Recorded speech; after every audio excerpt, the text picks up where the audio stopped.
Howdy, yokes, and welcome back to Bacon and Eggs. I'm Tyler Carlin. And I'm Ethan Edgehill. And today we're going to the sunken place. Or maybe we're just playing bingo. So flash your camera in some guy's face. And call TSA. Because today we're bringing you...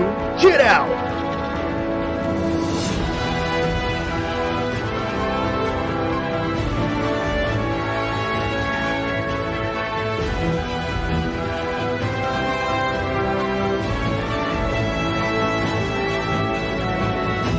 Get Out was released on February 24th, 2017, just 753 days ago. It was on a little itty-bitty tiny little baby budget of $4.5 million. Made $255 million worldwide. It got a 98% critic rating on Rotten Tomatoes and an 86% audience rating. It scored an 84 on Metacritic, which I think is the highest we've done this year, and I really enjoyed it. Excellent. Oh, right. And we are joined today by none other than the wonderful and brilliant and genius graphic designer of Bacon and Eggs, the genius behind all of our logos, the genius behind a lot of what the Super Carlin brothers have been putting out lately, none other than the owner of Graphite.vmb, Vashaun Brandon. Welcome to the show, Vashaun. Hey, how's it going, everybody? Thanks a lot, Tyler and Ethan, for having me on the show. I'm super excited a pleasure to be on here, and also excited to be talking about Get Out with you guys. So thank you for having me. We have been trying to get Vashaun on the show for so long now.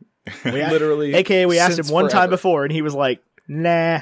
No, I don't do podcasts. I don't know if that was the case, but I think it was just that you didn't have a particular affinity for whatever movie we asked you to talk about. Yeah, I think that was the case. It was just like, a movie that I probably should have seen by now and just have not seen it. I was scared to admit it to you guys. I think it was Star Wars, because I was like, Vashaun, you love Finn. You were Finn for Halloween. And you were like, I've never in my life seen a Star Wars. Yeah, it was Star Wars. And I've never seen the Star Wars. Right. What is this Star The Wars Among the Stars. Yeah. Really exciting. Vashaun is not a podcaster. He's a graphic designer. But he's brilliant. We've known him since college. He was in my wedding. So what we did is we sent Vashaun a Blue Yeti microphone to record with us. We are going to be giving away that microphone that our own Vashaun Brandon has drawn all over Get Out inspired designs. It is on our Instagram page and his Instagram page. So all you have to do to win that, you have to follow, to be entered to win that. No guarantees here. But if you follow Bacon and Eggs Pod on Instagram, follow Vashaun Brandon or follow Graphite.vmb on Instagram and like the post from each of us, we will select a winner the Monday after this episode comes out. That Monday is the 25th. March 25th. 325. 325. This thing is wicked cool looking. It is the all white Yeti, and then he's got these amazing Get Out doodles all over it. There's like a teacup, and there's the like fallen zone or whatever it's called, and it's just like, I'm so excited for you guys to falling zone. The Twilight Tyler Zone. Totally watched this movie. I definitely know what this movie's about. So I'm super excited to be giving that away. If Vashaun wants another microphone, we can get him one. That's not a big deal, but we wanted to give it away. Yeah, for sure. I had a lot of fun doing it, and I'm excited to see who wins it, and I hope they really like it. And yeah, this microphone itself without the doodles is pretty cool. So I know it's so cool looking. It's so much cooler looking than mine. When we got our Yetis, or at least when I got my Yeti, it came in silver, which is boring. Black, which was cool, but they didn't have, and this blue that I have. And so my options were either the blue or the silver. I was like, everybody has a silver, I'm gonna get blue. And then they just started rolling out like different colorways immediately after that, and every single one comes out. I'm like, God, I want that. I know, I just want all of them. But I already own one. But yeah, so that's what we're doing. Ethan, do you have a negative critic review for me? I struggled to find one, yes, but I do in fact have one. And it comes from Louisa Moore of Screen Zealots, and she said, "This movie could have been a trailblazing original commentary on race relations. It's a good idea, but it's poorly executed." And Louisa, no, it isn't. Yeah. I don't agree with that. I believe that there's definitely several different ways you could have looked at it, but I think this was kind of a personal one for the director here, Peele. He kind of took it from his own experiences and kind of dealt with it the way he did. But I don't know. I see where she's coming from, but kind of disagree in a way. Well, yeah, and whatever you want to say about this movie, I don't think execution is really the place you can fault it. I agree with you. I think it was amazing. The whole thing was wonderful. I don't know that the only thing I can see where she's coming from is the third act. I felt like was necessary. It was good. It was well done. I understand there's perhaps a different ending available out there somewhere. I don't know anything about that. I've heard of that. I've not seen it, but apparently there is an alternative ending, which would be very, interesting to see. But I have not seen it. So I think they set you up for an ending that didn't happen. I would tend to agree with that. Yeah. Yeah, I think they definitely did. Maybe it was like the original ending, and then it was like, nah, let's switch it up. Who knows? Because here's the thing: people aren't going to listen to this episode if they haven't seen this movie. They're not interested in, or if they have any plans to see this movie. So I just want to talk about the ending real quick. We're just going to go ahead and go full spoiler. I thought at the end when the cop showed up, I thought it was going to be the white cop. Oh yeah, same. I thought there was going to be. It was like, oh god, like this whole thing happened, and then there's like it's just going to look so bad. Yeah, I was like, oh, he's about to get caught. This sucks. He went through all of that for this. Well, we can talk about the ending here in a minute. Tyler, do you have a positive review? Tyler, do you have a positive review about this movie? I do, and I think I've just got a quick short one. Paul Burns out of the Sydney Morning Herald. 4 out of 5 stars. 4 words. It's a game changer. I would definitely agree with that. I would totally agree. Not just for the horror genre, not just for black directors, not just for any of it. For cinema in general, this is amazing. This is so good. This is so important to have also. Yeah, I definitely agree with that. It's definitely a game changer on so many levels. But yeah, I'm just super excited to see what else Jordan Peele puts out, and of course, Us is coming up. So just for him in particular, I think it's a game changer, especially because it was like it came out and everyone was like, "Wait, who?" Jordan Peele from Key and Peele, right? The comedian, and so that Didn't was they just make like that cat movie. Exactly. So that was like just a right sharp turn for him.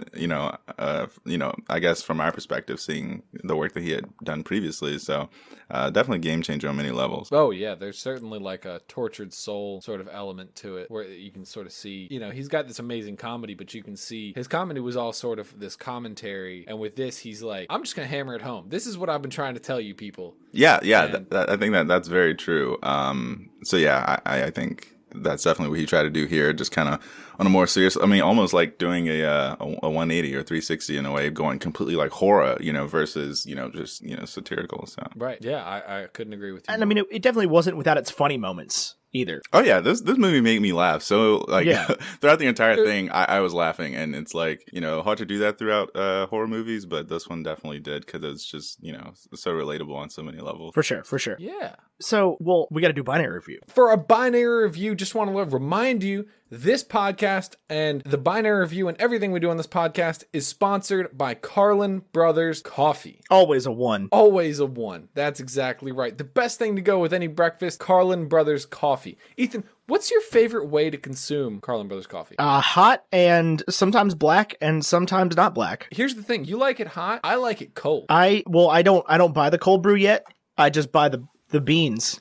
And Ethan, what if I told you could buy the cold brew for 10% off using promo code Oh my BACON? God, I would be so excited. Could you run through a wall? I could run through multiple walls. Multiple walls. Carlin Brothers Coffee is a variety of coffee products made by my very own brothers, Jonathan and Ben Carlin. Jay and Ben? I feel like the internet wants him to be known as Jay. I received explicit permission from him to call him Jonathan. I've never in my life called him Jay to his face. He has been Jonathan my entire life. Anyway, him and my other brother Ben, Jamin, decided to open a coffee company after when I was like 5 years old. We were at the beach with our friends, the Perdues, and Clyde Perdue gave 5-year-old me like 4 cups of coffee. And they were like, you know what? This seems profitable. So they decided to open a coffee company with awesome, sustainable, found beans, not burnt, delicious, nice and open bean. Oh man, it's so good. You have to try it. What exactly is an open bean? I'm not sure. Is that like a bean where like the living room is connected to the kitchen without really a discernible wall? Right. Sometimes there's a load-bearing wall between, so you got to do a pillar or something like that. Yeah. But like there's no like, it's not like a door. You don't have to open a door. Right, it's open concept. Yeah, it's that kind of coffee. Okay, cool. Just making sure. Yeah, I like my beans to have open kitchens. Counter height stools is an ideal place to drink this coffee, but also table height chairs. theirs. So how do I get the coffee? So you can go to carlinbrotherscoffee.com/discount/bacon. You get 10% off all purchases made.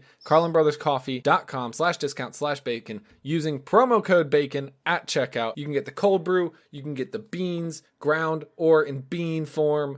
I've got a brother, Bean Carlin. I don't know if you knew that. Get him in bean form. Go buy a coffee grinder. They're like $10. Get them in bean form. I've got a brother, Bean Carlin. You can also get the tea if you're not a coffee drinker. The tea is delicious. It's got all the things that you need to make coffee. If you need a coffee maker, filters, anything like that, everything is there. Or if you just want a mug, if you just want to support the show, seriously, carlinbrotherscoffee.com/discount/bacon. Promo code BACON at checkout. And that lets them know you came from us. Yay! Yay! Binary review for Get Out. It's a 1. It's a 1. You have to see this. Another one. Another one. Another one. Jordan Peele, bless up. Here's the thing. If you don't like horror, you have to see this. Yeah. If you're a racist, you have to see this. That's right. And I feel like that was the market that it just didn't connect with. And I'll tell you why. Because this movie, yes, it made $255 million, which is great. But like that's not a ton of money, but literally everybody I know saw this movie in theaters. Oh yeah. Everybody. So like that's where I'm wondering is like, did this movie just not land with like people over the age of 30?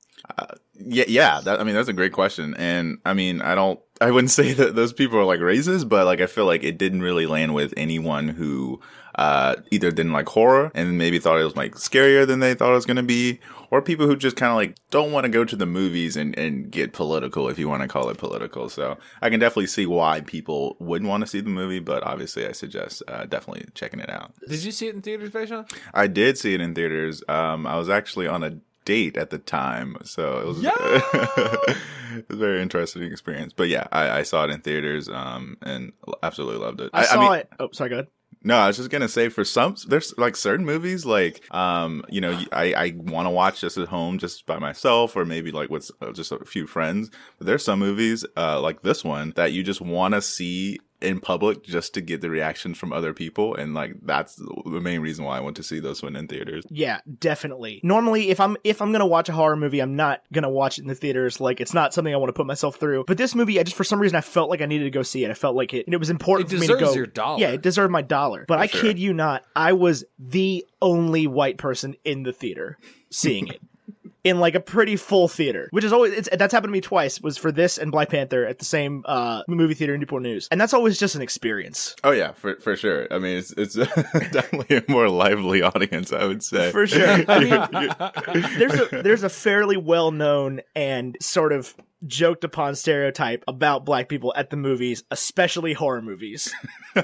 Yeah, you're gonna get reaction, and I kid you you're not, gonna get it live. I sat down, and this woman came and sat next to me. We shared like a love seat. She was a complete stranger because it was the love seat theaters. She was a complete stranger, and she sits down and goes, "Now I don't know if you know about the stereotype about black people at movies, but I can tell you, I'm about to flip the Fortnite out."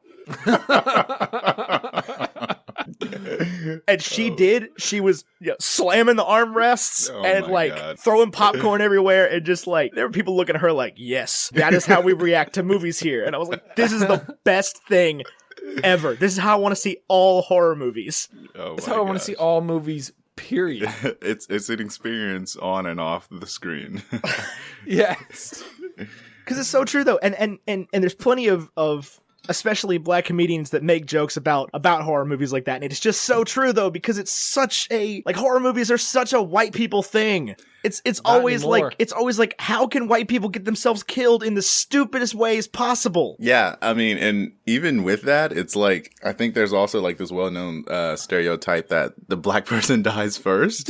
Yeah, absolutely. and so like that, like that's obviously refreshing to see that didn't happen in this movie. But that would have been wild. That would have been wild. Yeah, movie would have ended. Like what can you do? Or if it was just about Rod. Oh my gosh. It's like they set it up exactly the same way, and like instead of putting him under, they just kill him that first night. Oh, Rod. And then Rod shows up, and it's just like, this is my movie now. I'm TS Mother Fortnite. Hey.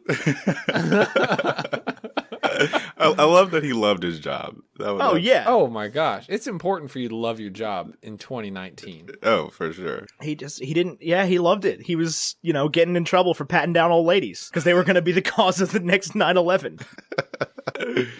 Yeah, this movie. I love this movie. It just had no filter whatsoever. It was just, it's rare that you see a movie like this that just doesn't apologize at all for what it is. Yeah, I mean, it's even though it's scripted, obviously, watching it, you feel like there is no script because it's just kind of like authentic, and you feel like the reactions are, real reactions that some of your friends would have or you would have to certain situations, and so that's another level of appreciation for the movie and what it did, because it's like. Rod or anyone would just think or say something that you were thinking, and it's just like, yeah, that's exactly how I'd react in this situation too. Well, and that's I'll tell you. Hold on. I do have a minor critique on this point. When Rod is explaining the things to the police department, oh my gosh, yes, that pulled me out of it just a little bit, where I was like, they're not taking him seriously at all. Like, there is someone missing and has been missing for a while, and they're just blowing it off. I don't know if maybe that's just my white privilege showing that the police would blow off that information. No, it's not. No police officer, black or white, would believe that. I think the fact that he exaggerated the whole the sex slave thing, I think is why they kind of dismissed him. But for sure, I don't know. I feel like they kind of knew of Rod before this instance, and it was just kind of like, oh, here he goes again. That was kind of the vibe I got. That it is not the first time that they have dealt with a cockamamie story from Rod. Yeah, exactly. TSA's coming because they do say, now TSA, you're supposed to report to your, whatever. Yeah. Your shift leader. Yeah, essentially. Yeah. So, but no, I do agree with the point that it kind of I don't know, it kind of took the seriousness of the situation away in a little bit, and I understand inserting a little bit of a satire as comic relief or whatever. But I definitely agree with the point that it kind of in a way made it kind of more jokey than, oh, Rod's about to say the day. It was like, oh, Rod is just a friend who can't really do anything. Well, and I think that was kind of designed to throw you off the trail a little bit. For sure. As well as there's definitely a certain degree of commentary to it. It's like, yeah, the police aren't listening. They don't care that there's just, another black dude missing. Yeah. Well, and I think that scene, apart from the scene where, Chris and his girlfriend encountered the police, I think the scene with Rod was intentionally set up with police officers of color who didn't believe him because, it was meant to show like, oh, this isn't, it isn't just Rod going to the police and getting denied. It's just like, this just seems crazy for anyone to believe, even cops of color. So, yeah, right. I definitely agree with that point. For sure. And there's a lot of different conversations you can get into about that whole thing as well. How much should we trust the police, whatever. That's not necessarily a situation I'm here to for sure. Particularly, but just because there's no real happy answer to that question. Go ahead. No, but I did. What was I gonna say? I really enjoyed the fact though that yes, he exaggerated the sex slave thing, but he was right about. He got pretty much. He nailed it on the head. Well, and they were sex slaves. Maybe not, grandma and grandpa, but the other guy. The guy from the beginning. Yeah, essentially. Yeah, so for sure he was right on some points there. Right. And speaking of the guy from the beginning, can we kind of rewind and kind of take a view from the beginning and kind of how the movie was kind of set up? Yeah, sure. Go for it. Yeah. I think the one thing that I noticed was the music in the beginning. It was just kind of very ominous, and it was just pictures of the woods, and then it gets into his apartment, but. One thing I noticed was the song, and it was very weird. It was meant to set it up as ominous, and I actually did some research, and it was actually a Swahili song. And I wrote it down here. It was saying Sikalisa, which means listen. Yeah, and so that played to set up the movie, but then you'll also hear that throughout the movie, and it kind of signals both to the audience and to Chris throughout the movie to listen or to pay attention or to know that something's about to go down. So I thought that was very interesting because I don't know, that song kind of stuck out to me, and I was like, what is this? It just sounds really weird, So definitely does. I was wondering that's what something I was gonna look up or ask about in this thing was that song, because it is striking. to say the least. Well, yeah, and the whole time there's the theme of Chris being like a professional kind of guy. He's the photographer and everything, and he's just sort of ignoring these microaggressions of like, the cop asking to see his ID. He's like, that's not a big deal, whatever. Here's my ID, and then all just the little things people are saying. And when the people are sizing him up at the party, when the people are like, oh, I bet you're super strong, and I bet you're super fit, and Black's in style now. Yeah. And it's like, yeah. That was. And he's hearing it as like, these are weird comments, but he's not listening to like what exactly they're getting at. Oh, for sure. And I think that was intentional because it's almost like I've heard this before, and I feel like that was a constant throughout the movie, obviously up until the part where they're like, hunting him down, was Chris trying to constantly keep his cool, not trying to blow up, not trying to like seem, aggravated by the whole situation. And I think part of it was like he kind of expected it. And then also was I've heard or been through this before, and so it's kind of a normal for me in a way. So that's kind of how I looked at it anyway. Right. The only time he believes anything is when he sees something and not when he hears something. Oh yeah, because he's looking but not listening. That's the whole. He's the guy with the eyes. For sure. That's his whole thing. He's got the camera and everything. He's he uses the flash to not intentionally, but that's what he figures out that breaks the dude out of the thing. It's like that's his whole thing. Is he's the seer, not the hearer, the listener. For sure. Definitely. And that's what ends up getting him in trouble. Is that if he had just sort of and that's the thing is like, granted it's a fiction obviously, but I felt like even I would have taken aback with some of the stuff that happened to him very early on and been like, yo, I should probably get out of here. But I think that's the point. Maybe this is just something Ethan, you and I can't relate to. That's probably what it is.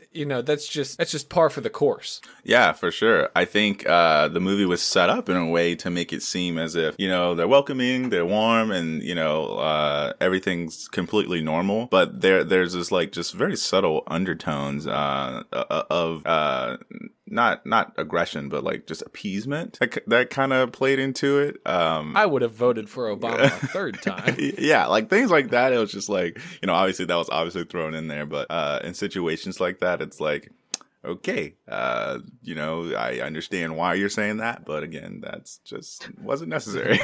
Some of my best friends are black. Point. Yeah, right. Exactly. So, so I definitely see where you're coming from there.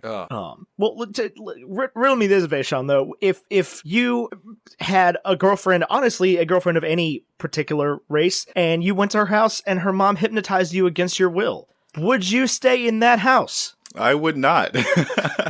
Well, I think the weird thing about the scene where he gets hypnotized and the scene afterwards where he just kind of like wakes up from his sleep is that I don't know if in that moment he realized it. I feel like he felt like something weird had happened to him, but he didn't fully realize he was actually hypnotized until, I don't know, suspicions kicked in or something like that. So yeah, I think.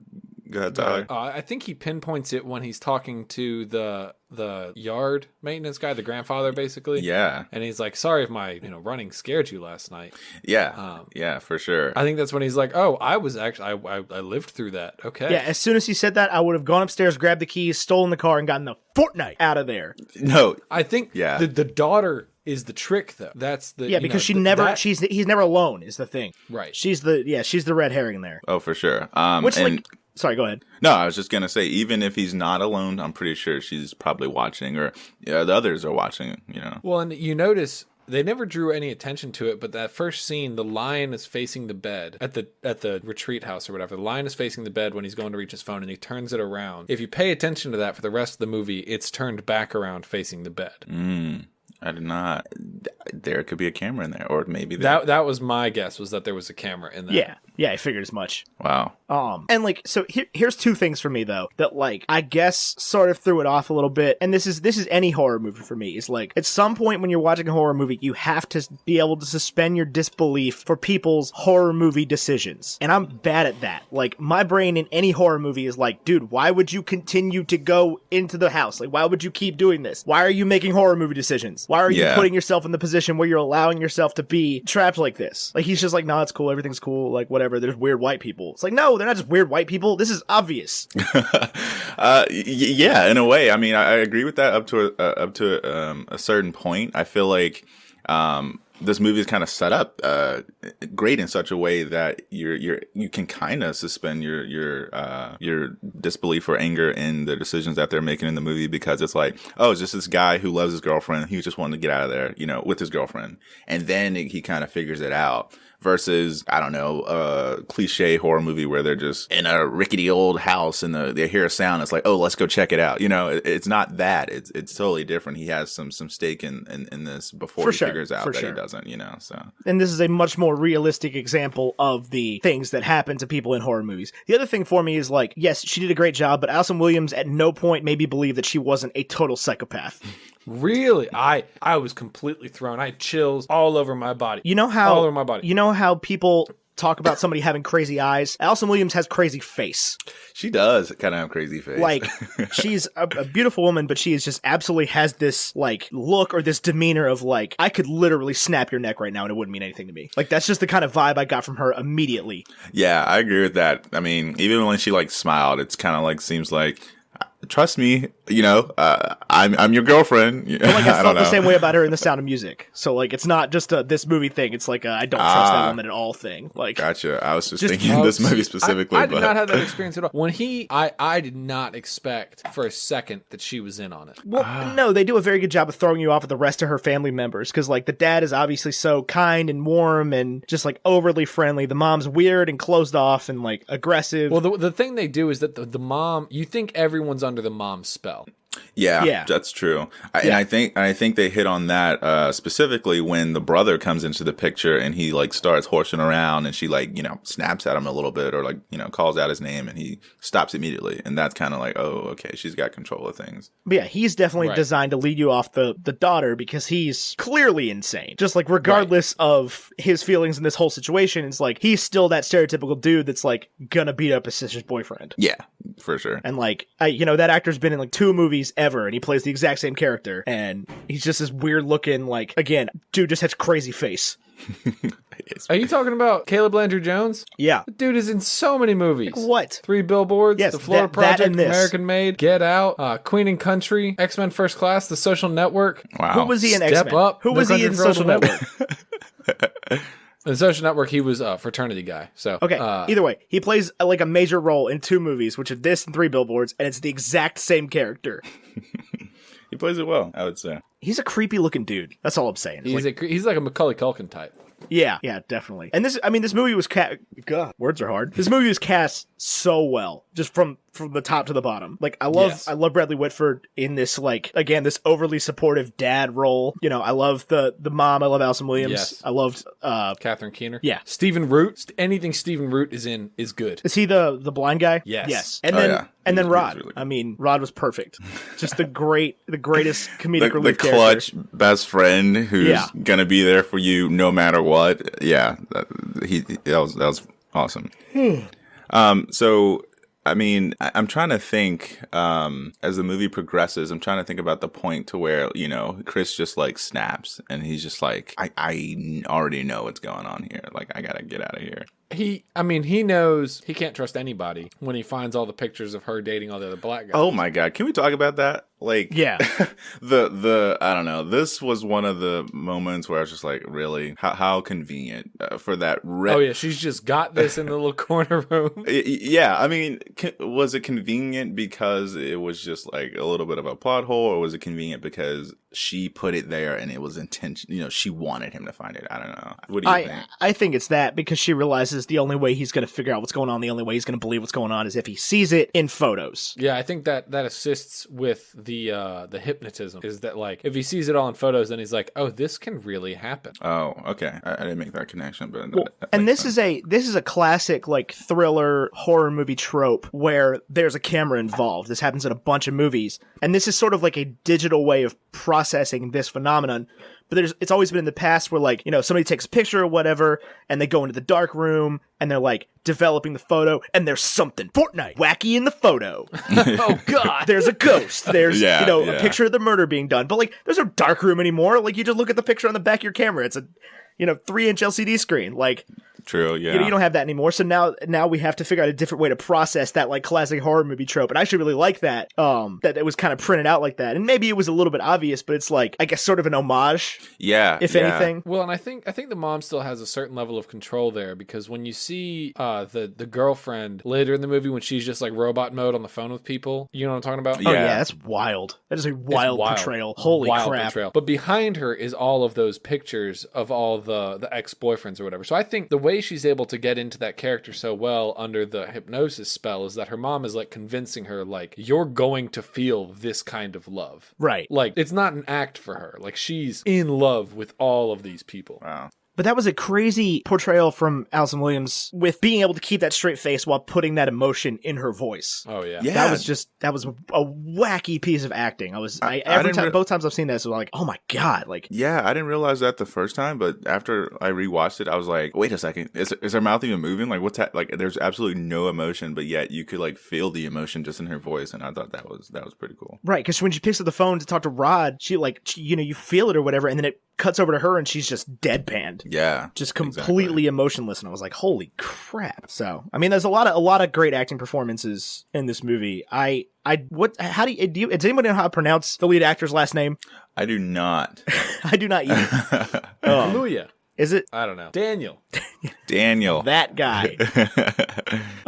Yeah, I love him in everything I've seen him in, which I think is literally just this in Black Panther, but he's just got this like sort of next level of chill about him that like usually actors aren't able to portray, where he's just so like, yeah, okay, I mean, it's whatever. Like there's just, it's like he's not even acting. He's just like a regular guy. Yeah, I mean, I definitely agree. And he just seems like super chill in any role that he plays. Obviously, in Black Panther, he says very minimal words and whatnot. But yeah, in this one, even when we see him freak out and start like fighting back, like that to me is like a shock.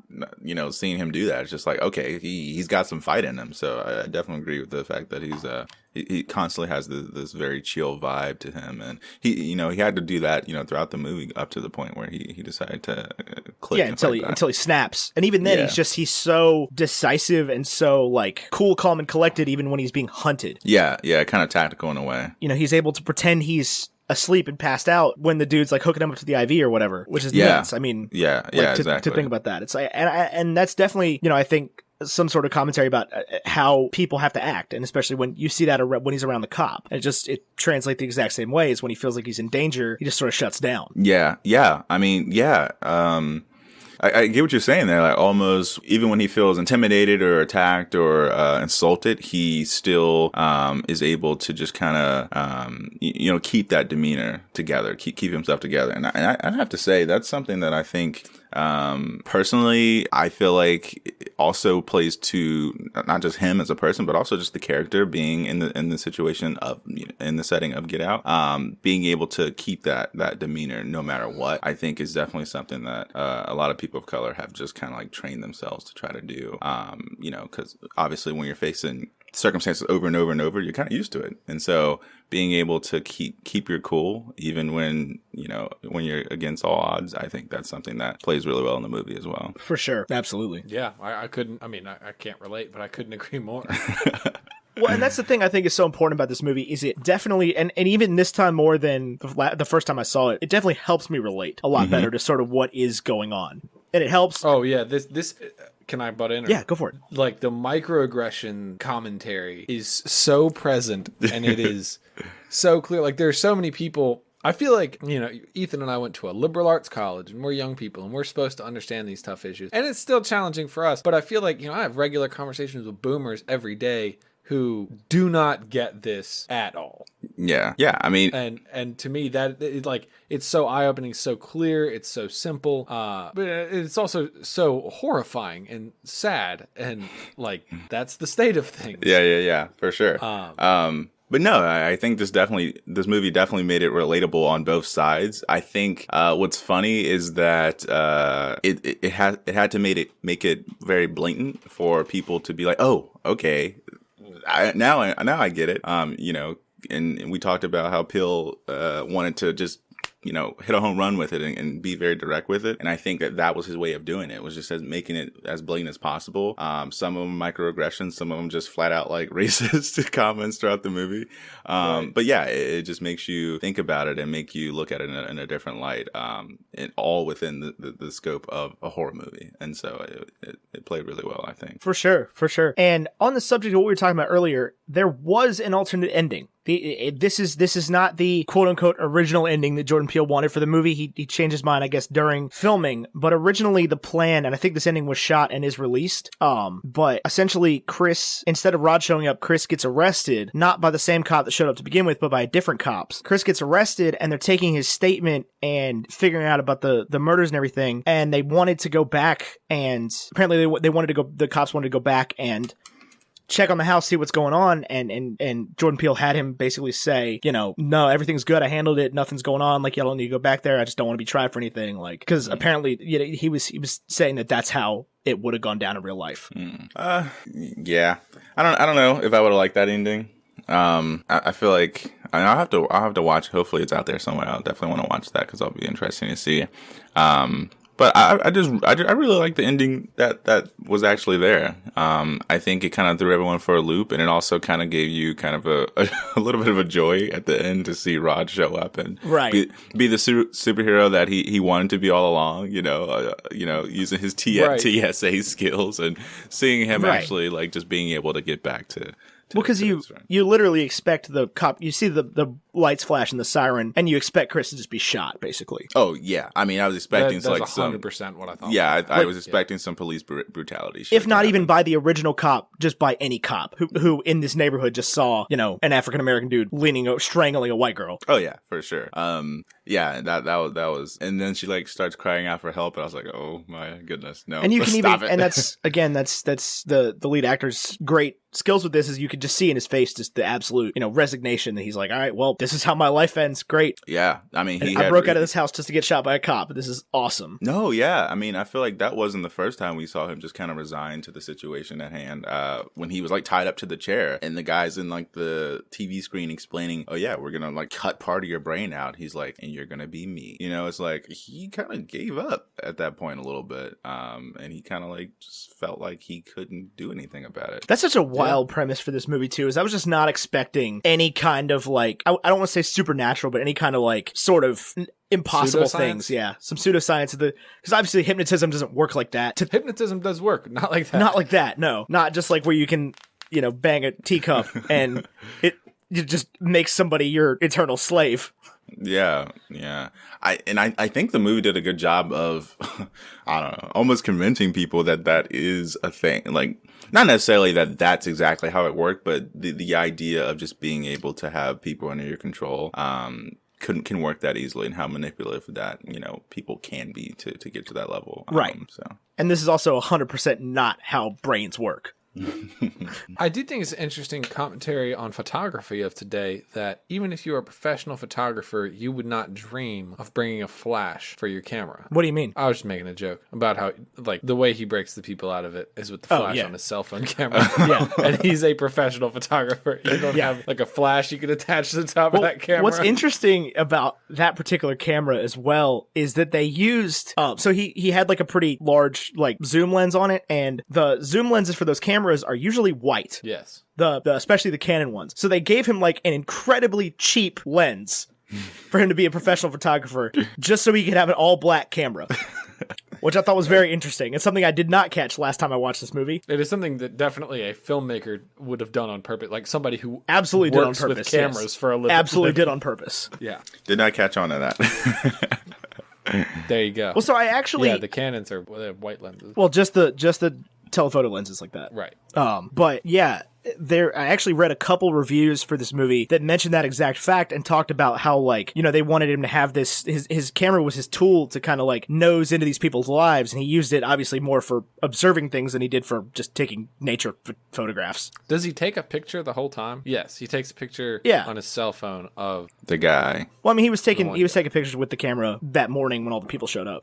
Yeah, I think he was. I mean, he pretends to take a picture of the woods to like. I know he did because I was watching this with subtitles, and there were multiple times where it said star shutter click star.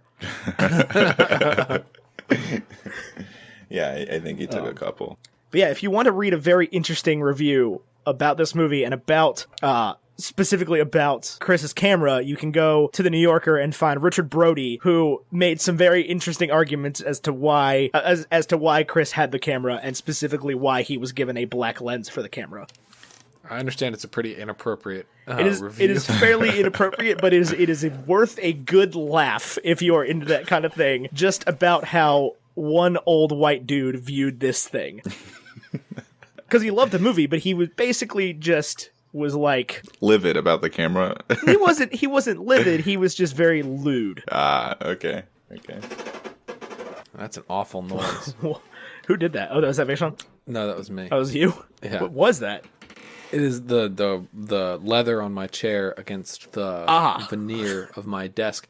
This is an interesting thing. We're all noticing that Ethan noticed the camera because he's Mr. Photographer Man. Did you notice? I have no idea why. Maybe you can give me some insight onto this. There's no full-size couches in the movie. They're all love seats or single chairs. Interesting. I have no idea. I have no idea. I did not notice that, but now that you say it, I do. In his apartment, he has a 2-seat leather sofa, a leather love seat, and then in her house, in the sort of, I guess, the tea room, the drawing room, the foyer, there's a love seat, and then across from it is 2 separate chairs, and then in the sort of hypnosis room, obviously you've got the 2 chairs facing each other. Yeah, no idea. Did not notice that. I don't know, man. Chairs are for pores. I mean, couches are for pores. Couches are for.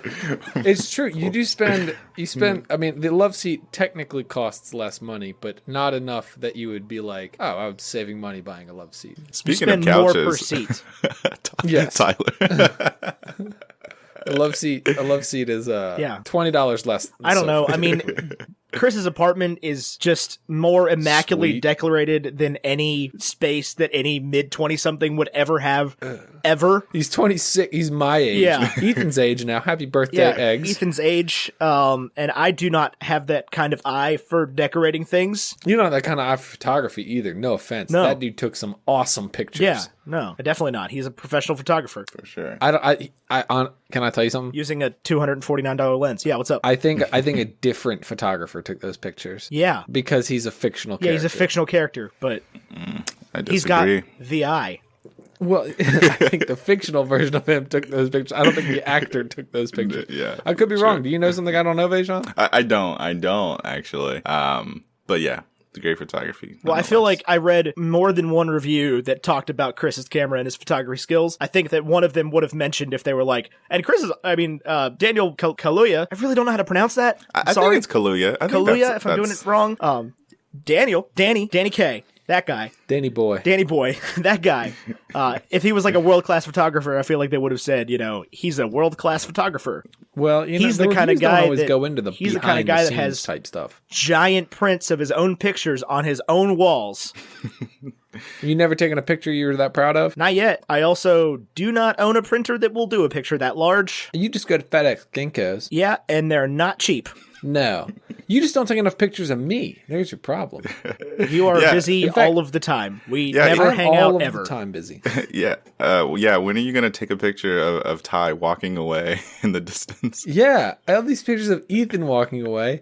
Not one picture of Tyler walking away. I was actually thinking today that Tyler and I needed to get headshots. I wholeheartedly agree because I would like to add them to our banners. Yep. I would also like to have profile pictures that look similar.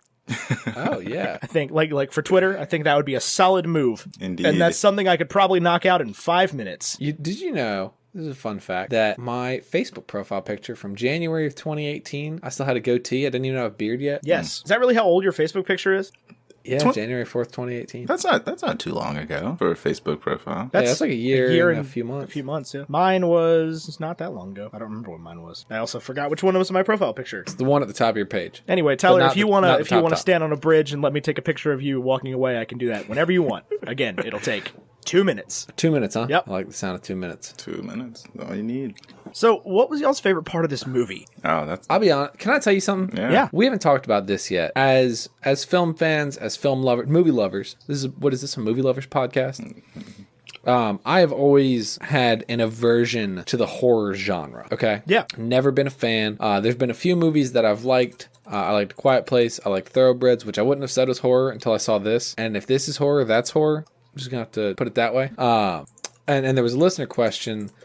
After seeing this movie, do you want to give the horror genre another chance, or are you still planning to mostly steer clear? I think horror is trending in a direction where I am willing to give it another chance. I don't know that I like horror just for the sake of horror. Like, I don't know that I would enjoy Happy Death Day, but I definitely enjoyed this, and I get the point. I think you picked a bad example there. Why? Apparently, the Happy Death Day movies are extraordinarily good and well done compared to most horror movies. Not necessarily compared to these, but compared to most, like, standard horror movies. Like slasher horror? Because I would not consider this a standard horror movie. And that was my next topic that I was going to get into. But continue. I think Happy Death Day is probably a bad example. Okay, well, I haven't seen it. And I really liked A Quiet Place, and that movie doesn't really have anything to say. It's just a scary Literally. film. But basically, the argument I saw somebody make was like, why would you go and see...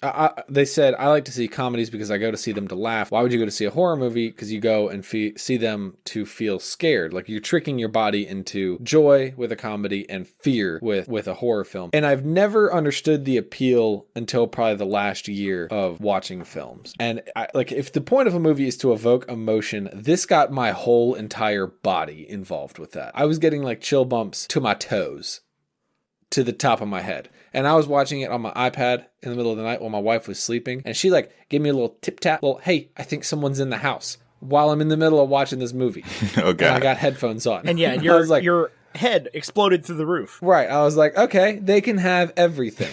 There's nobody in our house, but my wife is pregnant and paranoid, and she was paranoid before she was pregnant about that particular. Yeah, there's always someone in our house about that particular thing. No, I would hazard to say that this is definitely my favorite horror movie that I have seen since at least since 79. The year? Yeah.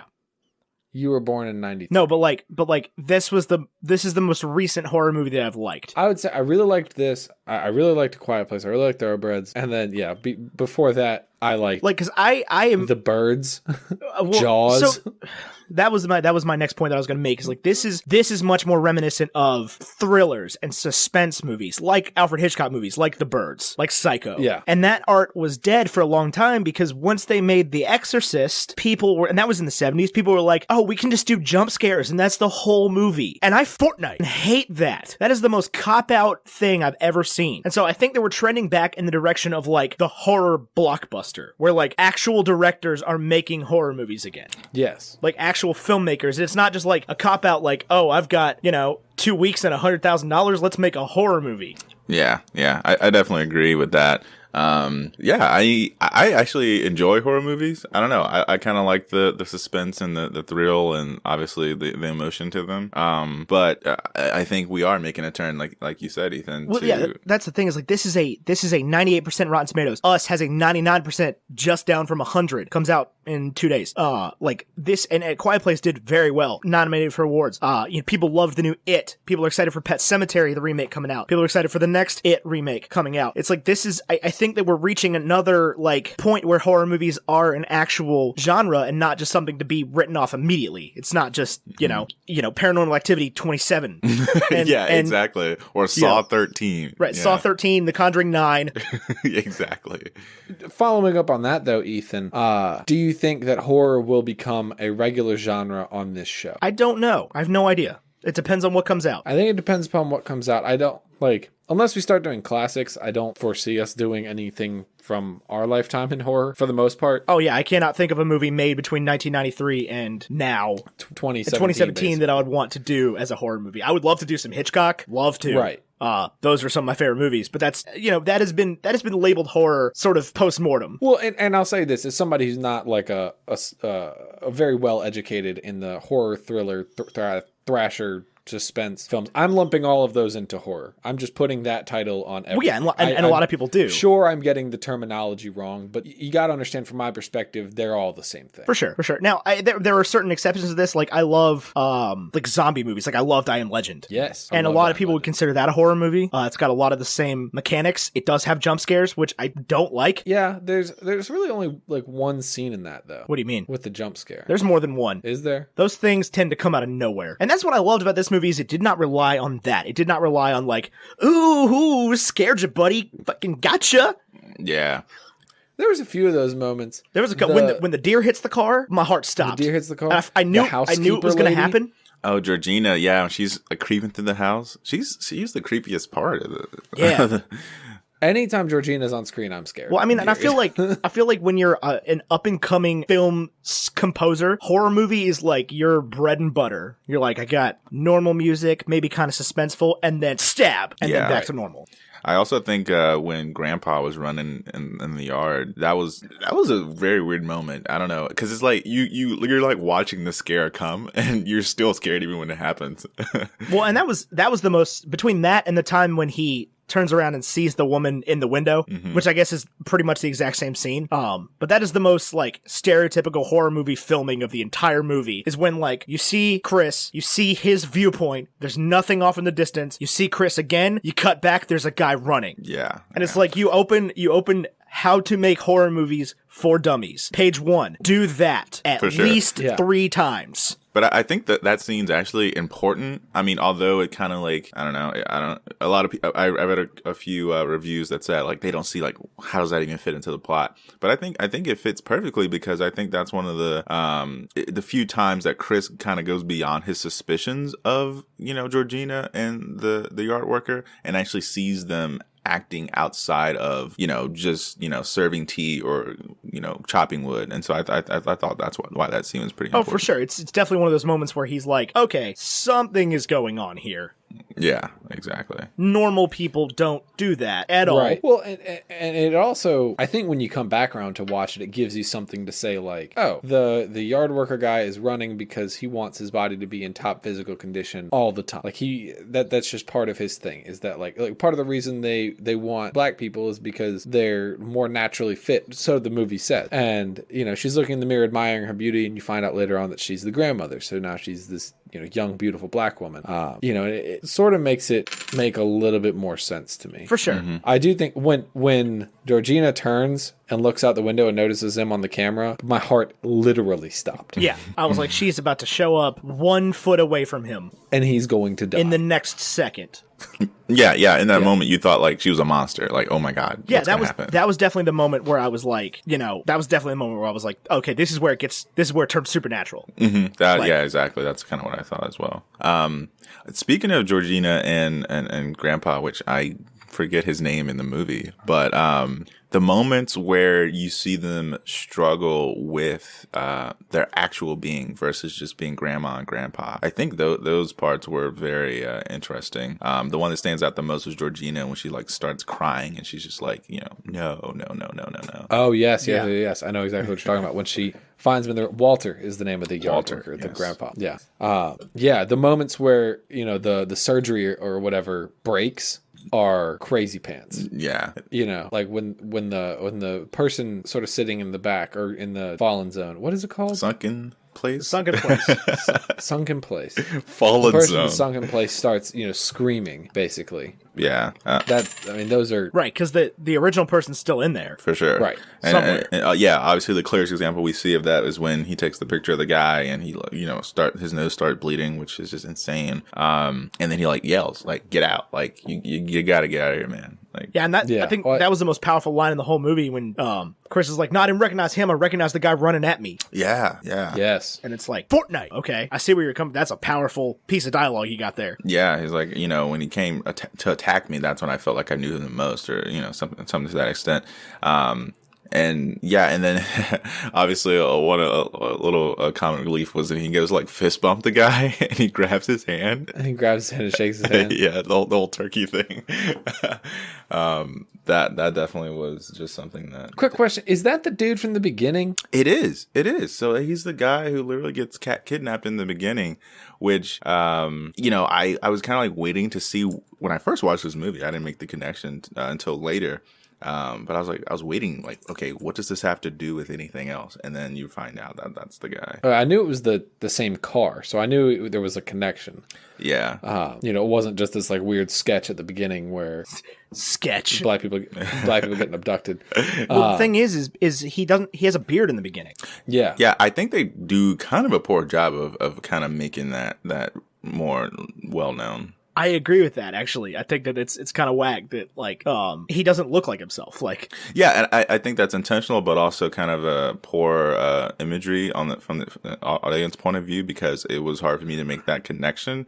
I don't know what they could have done, but maybe they could have just kept either had beard. him with a beard or had it without it. Or also, I don't know, the beginning scene was at night. He's like walking down the street with his head down in his phone, Yeah. and so maybe Make him a little more visible. But then, yeah. But then I guess it's just it's kind of one of those things like where if you catch it, you catch it. If you don't, you don't. It doesn't really matter. Mm-hmm. Well, it gives you something when you go back and watch again, too. For sure. That's very true. I think there's a lot of rewatchability in here. Like, I finished it, and I was almost like, I want to watch that again. Yeah, for sure. There's so many, There's so much, like, really interesting foreshadowing. I think the way that the brother talks about jujitsu, about how it's not about strength, it's about being 4 steps ahead or whatever, is exactly how Chris escapes in the end. Yeah. Yeah. He hides in the right places, he gets the right steps ahead so that he can, beat the brother with the blunt object and then stab the father, and then I think it was a bit of the brother trying to like talk about how they go about kidnapping people, but also it was foreshadowing in how Chris was going to go about beating them in the end. Right. I think both were there, and I think Chris runs out of steps that he's ahead. For sure. When it's like, and how concerned were you? Did you figure it out at all? No. I don't know. I mean, when I first watched it, no. And then rewatching it, I just kind of like picked up on more other clues that I could have picked up on to kind of realize it, but I did not. Right. One of the other things that was interesting to me is at the end, he's going through the house, killing the family. I was steadfast concerned for where the girlfriend was. Oh, yeah. Like the entire time I was like, she's going to come out of nowhere and she's going to be the one that kills him. She's just going to shoot him. Yeah. And it's going to be, the end is going to be, she wins. This black man came to her house and killed her family. Yeah. And she protected herself. And then it cuts to her sitting in her bed, eating Fruit Loops and drinking milk. Right. It was wild. Oh, and also, I guess another critical point is she's also researching her next victim, which was very creepy. Yeah, she's looking up like NCAA prospects. How does the bingo thing work? That's their bidding. They're bidding? Yeah, it's literally a slave auction. Okay, that's what I thought. Yeah, but I feel like it's the fact that it's bingo is a front. I think, obviously. And I was just, I don't know. I was kind of confused by that. I was like, okay, well, what's with why don't you just hold up your hand or something? I don't know, but because that's much less obvious, I guess. If Chris just sees him there with bingo cards, exactly. While he's freaking out, figuring out what's going on, they're bidding on him. Yeah, which is wild to me because he was clearly selected for the one guy. No, I don't think that he was. Yeah, I don't think that was the setup there. I think because if she's looking up NCAA prospects, it would stand to reason that she also looked up like prominent black photographers in my city. I think that's true, but that also could have been just like she's looking at black photographers because they want to target to sell to that guy. Right. Clearly, they bring all these. There's no guarantee that everybody, while they're in on it, is in on it. You know what I'm saying? Right. Yeah, that's true. Like they've got to make their money somehow. I think she just finds who she can find, and then their hopes is that the person that they know wants those traits will bid on them. Yeah, and I guess at some point it doesn't matter who they sell them to. Yeah, that's true. For sure. God, this is the saddest thing in the world. No, My heart is breaking having this conversation. I literally was just like thinking like, oh my god, like how nonchalant. But obviously we're in the context of a movie. But that's how the movie presents it, though. Is it? This is. I mean, at the end of the day, not to get too real with it, but like this is on some level a thing that happens. Oh yeah. Yeah. I mean, this isn't like a trade that's gone. Human trafficking is a huge problem, especially even in the States right now. It's like you go to the Atlanta airport right now, and every 30 seconds there's a message just like, hey, we're taking a stand against human trafficking. If you see anything weird, call the police immediately. And that plays every 30 seconds. Yeah, for sure. I don't think it's I think it's even more broad in meaning, in the way that you think about predominant, African American athletes and people are, taken advantage of for their abilities and things like that. Obviously just not people of color, but I feel like in other aspects where people are led to believe that they are, going to be have this great opportunity, and it just turns out that people are just taking advantage of them for their talent or whatnot. For sure. So I think it has a much broader meaning. But I definitely agree with what you were saying there. Yeah, I mean, there's a million different ways you can look at it, and they're all true. Is the sad thing, at least somewhere in the world. Yeah, exactly. But yeah, very very interesting the way it was portrayed in the movie. And yeah, during that the bingo like whole scene, I was just like, oh my gosh, this is insane. I mean, I think you could make that as just a subtitle for the whole movie. It's like, get out. Very interesting the way it was portrayed in the movie. Yeah. Because it's just like every scene is dripping with different levels of, you can take it this way, you can take it this symbolism, way. messaging. Right. There's like the thing that's going on in the movie. There's the obvious connection. There's the less obvious connection. There's the slightly less obvious connection. Like, and it just keeps going. It's a masterfully written movie for sure. Oh yeah. And I mean, just I go back to like, who would have thought Jordan Peele? Very true. Like, the Key and Peele guy. Yeah, that dude wrote this. Wait, who? Yeah, for sure. Yep, written and directed. Which is like, if you're Keegan-Michael Key, how do you feel about this? Is there pressure? Oh yes, I'm putting pressure on Keegan-Michael Key right now. I'm saying it. Like, dude, step up. Let's go. Step up your What horror do you film got? game. Yeah, what do you have? You're letting your boy over Toy here. Story 4? Yeah, He is in Toy Story 4. They both are. Oh, yeah. that's true. Yeah, That's the thing is like most of his accomplishments are along with Jordan. that's true. What does Keegan-Michael Key got for us? Yeah. No, I mean that's an honest question. I'm curious. I would love to see what he would come up with, given the reins to like a non-comedy movie. I don't know. I'd be curious to get more insight on their writing process and between the two of them and as individuals, sort of what they do different, what they do the same, all that jazz. No, I did really like Keanu. That movie was hysterical. I still have not seen Keanu. Me neither. It was pretty Fortnite funny, to tell you the truth. It was pretty funny. I was shocked at how much I enjoyed that movie. It looked awful. I still haven't seen it, and I feel like I should. It's worth it. It's worth a watch. It's good for a good chuckle. Oh, is that the with the cat? Yeah. Yeah. That's the cat movie. Oh my gosh. Yeah, I don't know. I felt like I was kind of turned off by the trailer of that, but I was as well, but it ended up being pretty darn funny. yeah, I'll definitely have to check it out. I mean, there's this one point where Keegan-Michael Key has this entire group of gangsters convinced that the minivan is the most gangster vehicle you could possibly drive. It is, Ethan. I don't like... and that the hardest musician to ever live was George Michael. Wow. And it's absolutely hysterical. And the cat's adorable. Sounds like it. Yeah, I'll definitely have to check that out. It was pretty funny. I was surprised. Jordan Peele wrote that movie. Keegan-Michael Key did not. I think Ethan asked earlier about our favorite parts of the movie. Yeah. I don't know if I gave one. I'm trying to think. I don't know. That's a tough one for me. I obviously like the ending where Rod comes to the rescue. All the rest in the middle was just kind of like jarring. Tyler, did you have a favorite part? I do like the ending. I think I don't know that I do have a favorite part. I think the whole thing is just fascinating. Yeah, I think that's sort of where I'm at with it. Can we just, I mean, we're talking about it. We're all here. I will say my appreciation for minorities in the film industry has exponentially grown over the past, I don't know, since whenever this movie came out. Well, definitely since whenever this movie came out. But like, I remember when Black Panther first came out, I remember seeing it and being like, yeah, that was a Marvel movie. That was, I don't know, 100%, but it was good. It was good. And then Vashaun, you and I watched it at my house for the birthday party this year. When were you here? Yeah, the Bacon and Eggs party. The Bacon and Eggs party. That's what you're here for. The 1 year Bacon and Eggs party. You and I watched it the next day, and I was like, holy crap, this is amazing. Any part of me that was like, this isn't that good was wrong. Yeah. This is very cool. And not just because of the people that produced it, but that's a large part of it. And it's important and it's good. And then last week with Captain Marvel going sort of in a different direction with women in cinema, just getting so excited about that. And, female directors, female leads. I've just been very excited about the diversity in film lately. And I just wanted to bring that up and point that out and see if anybody had any commentary on I'm that. completely with that. I'm so glad to see that especially, black writers and black directors and actors have been just thriving the past year or so. I mean, maybe the awards aren't quite coming in the way they wanted to, but like they're doing a really good job in getting recognized for it. Yeah. I mean, they're making excellent films. Yeah, too. that's what I'm saying is like it's been extraordinary. Like just even the work that Ryan Coogler himself has done in the past 2 or 3 years. Yeah, for sure. Yeah. And I think that's kind of where the appreciation for this movie in particular comes from, because it's not just relying on the excitement and the hype of the Marvel cinema universe. When it comes to Black Panther and whatnot, obviously that has something to do with it, but I don't know. It's just so many things that can be appreciated about this film.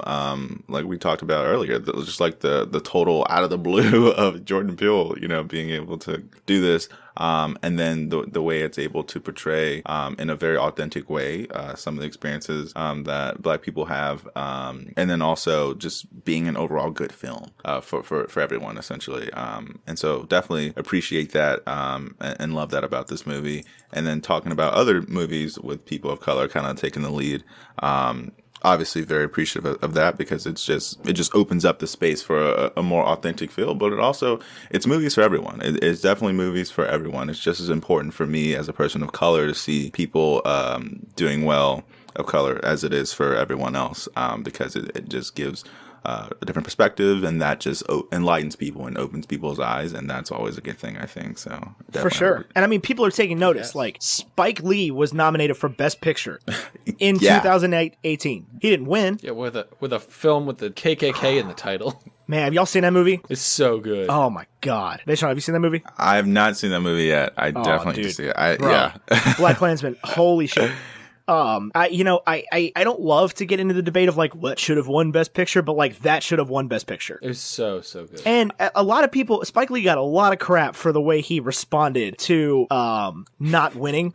And yeah, I noticed it was that. just like, it definitely showed the worst of Hollywood there for a minute, especially like Hollywood Reporters and everything, because there were so many people, he was on the red carpet on the way out, so many people just like, Spike, are you mad because Green Book, the movie about white people being nice to a black guy, won instead of your movie? And Spike Lee's just like, I'm just mad I lost. Like, leave me alone. Like, right. I've been making movies for 35 years. I finally got nominated. Like, this was rad. I didn't win. I'm a little upset. Sorry. Yeah, exactly. I definitely noticed that. It was kind of almost ironic in a way, but still, I definitely understand that. And that's the thing is, like, that movie getting nominated for Best Picture, Black Panther getting nominated for Best Picture. Why are we waving? Emily just wanted to say hi. Oh, I just saw Vashaun. I just looked up and I just see Vashaun waving at me, and I was like, ah. Yeah. Okay, go on. Yeah, this getting nominated for Best Picture, Black Panther getting nominated, Black Klansman getting nominated.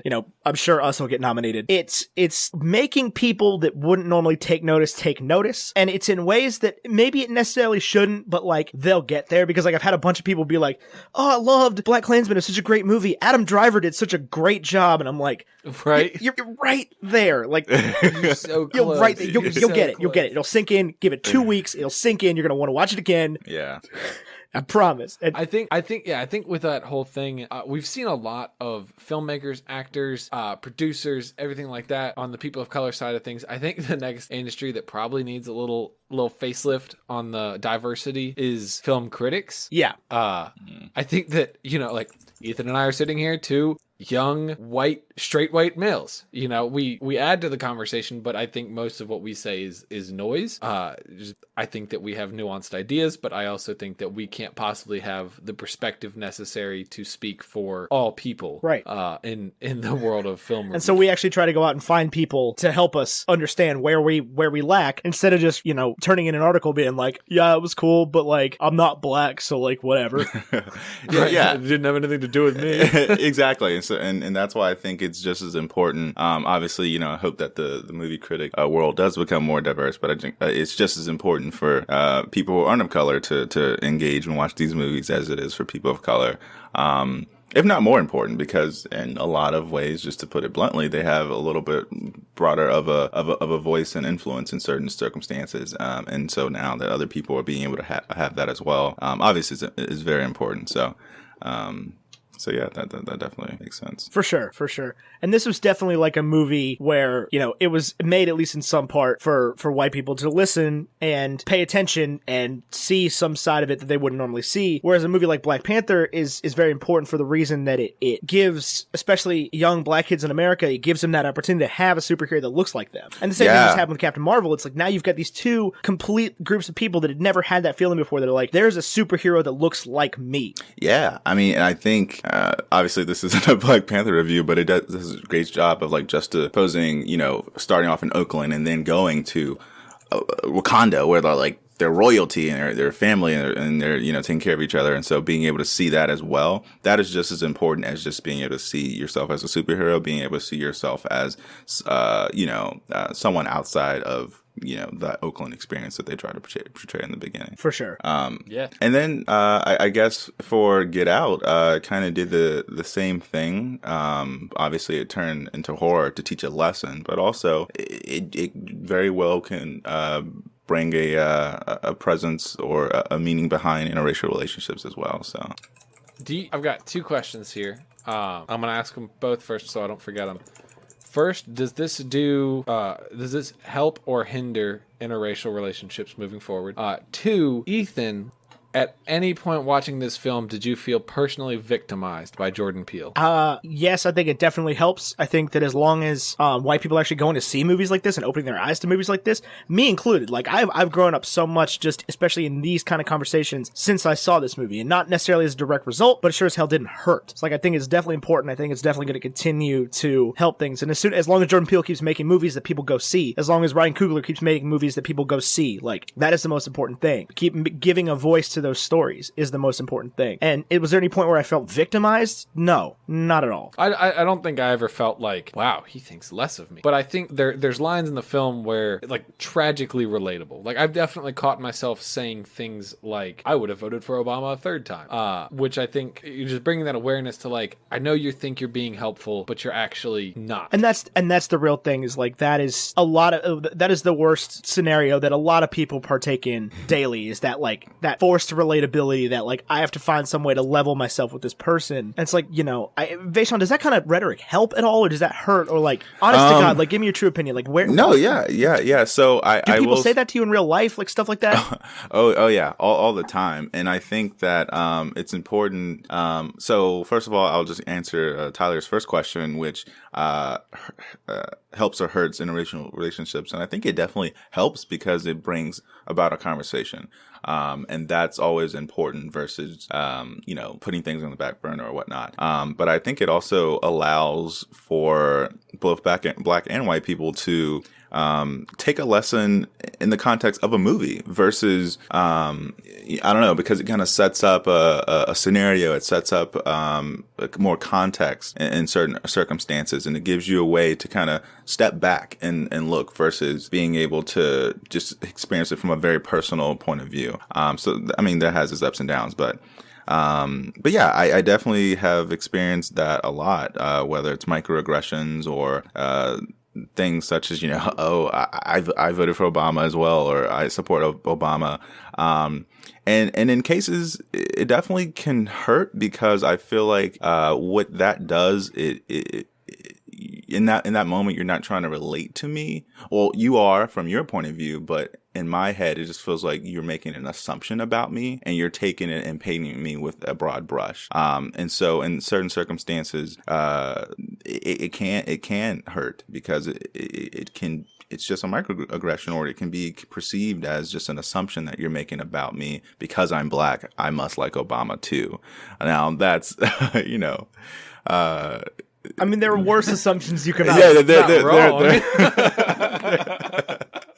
There are not to get too political here, but yeah. So I mean, that's a bad example, but there are a lot of other assumptions out there that can be made that can kind of hurt because it gets to not you just trying to relate to me. It's about you making an assumption about me and taking that as fact, and then trying to pull that out of me in some way. Like, okay, I like this too. I'm sure you do because you're black, So that's kind of where that hit home. And that was definitely a thing that, like, I had to sort of learn even just talking about this movie to people and talking about Black Panther to people. It's like, you know, I started to realize how many assumptions I make just based on anybody, not just people of color, but anybody. That was definitely where something was thrown into sharp relief for me when I started talking about these movies. It's like, I can't guarantee that just because somebody is a black person, they've seen Get Out, they've seen, you know, Black Panther, and if I go up and start talking about movies and then immediately jump to those movies, like, I'm gonna look like an enormous Fortnite. Like, yeah, for sure. And it, no, I mean, I'm with sure. that. Like, no, seriously, like, if I did that, and that's one of those things where, like, I almost can't stop myself from talking about it in the first place. Like, I catch it on the back end, and I'm like, Frick, that was so tactless. No, yeah, I understand that for sure. And I think, I mean, if we're being honest here, all people do that. They make assumptions about groups of people, especially groups of people that you may not be as familiar with. You make assumptions, and that's kind of how we get to stereotypes, and stereotypes become, you know, prejudice, and then it can get out of hand, obviously, very quickly. But if you are able to take a step back and think about it, and just engage in a conversation in an honest and open way, I think that's something that you'll definitely be able to learn from and move past. But I definitely have experienced it quite a bit and understand where it comes from. It's not like I walk up to a white person and assume a thing about them. I should just lost my train of thought. But at the same time, I understand being able to want to relate to somebody. It doesn't mean you have to necessarily assume these characteristics about them just because they're a certain race or a certain ethnicity. For sure. And I mean, I don't think we make it any secret that, like, that is a thing that white people do more so than most people, where they're like, you know, they assume that all black people are the same and like the same things. And, like, you know, I don't face a lot of that in return. I don't have a whole lot of people coming up to me and being like, you're white, you must love Donald Trump. Yeah, exactly. Right. So right. Like, I don't have people of color approaching me being like, here's why Michael Jordan is better than Scottie Pippen. You know, right. We're all on the same page. Like nobody comes up and has this conversation with me, and therefore I have to put myself in the place of, like, that means it's probably not my job to lead the conversation at that point. You know, I could definitely take a step back and let other voices be heard, especially if it's just in my personal life, people talking to me specifically. It's like, you know, let them talk. Let me hear their story before I start talking about my story. And that's just been a personal thing that I've learned, even just a lot in the last year. Just since we started doing the show, since we started having more outside opinions, since we started talking about movies like this, like Black Panther, like, you know, some of the Oscar contenders. Yeah, for sure. Definitely don't assume. Black people obviously are not a monolith. They're not, you know, they don't talk the same, dress the same, act the same, listen to the same music, you know, and definitely, you know, so being able to engage in the conversation more openly and honestly, I think is a good thing. Don't rush to try to relate, because I think that's also, as we saw in the movie, can be off-putting, and it kind of can seem like you're trying to you know, just appease in a way. And that's the thing is, there's nothing particularly great for either party about those conversations. Like, those aren't fun conversations to have. It's like, you know, I'll live my life and you live your life, and let's find some middle ground together where we can converse, where we can have an interesting conversation. Let's not just be like, oh yeah, you probably love Kanye West, right? Yeah, exactly. And I feel like things like that, you know, such as music or movies, or, you know, those are in any type of small talk subjects. You just have to be able to approach it in a way of learning versus assuming, and I think that's the way you have to look at it. Right. And let me just say one thing. If you do the thing where you come up to somebody and you're like, I would have voted for Obama a third time, congratulations, you are an Fortnite. Not because you just assumed anything about a group of people, but because you came into a conversation with a stranger and talked about politics. Stop doing that entirely. Just cut that out. Nobody, and I can assure you that if especially the people of color that you meet on the street want to talk about politics, they will let you know. It is not your job, white dude, to start that conversation anymore. Like, we gotta, for the most part, we gotta stop. I'm speaking to the people that look like me right now. We gotta stop starting conversations like that on the whole.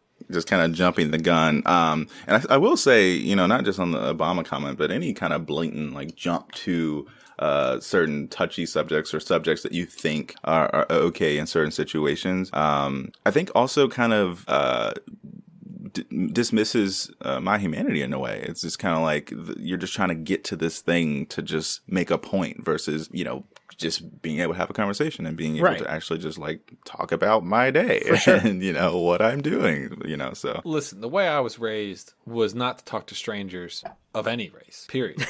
Race wasn't even part of that conversation. Don't talk to strangers at all. Don't talk to strangers. Don't talk to anybody ever. Live a life of silence. This is probably bad advice. Don't live a life of silence. Talk to people. Have the conversation. Grow as a culture. for sure. So yeah, I definitely appreciate you bringing that up. And I will say on the other hand, you asked the question: did you ever feel what was it, targeted or Personally victimized by Jordan Peele? I saw many reviews where people thought that was the case. I will say I felt a lot of very personal moments in this movie. It did a very great job of just relating to both sides, or I don't know, hopefully not victimizing, but just making very obvious some of the contrast that exists in society and how we approach life events and such. Yeah. For sure. I would. I Yeah. will say one thing. If you out there do feel personally victimized by Jordan Peele, especially in this movie, there's probably a reason for it. It's okay to change. Yeah, just do something different.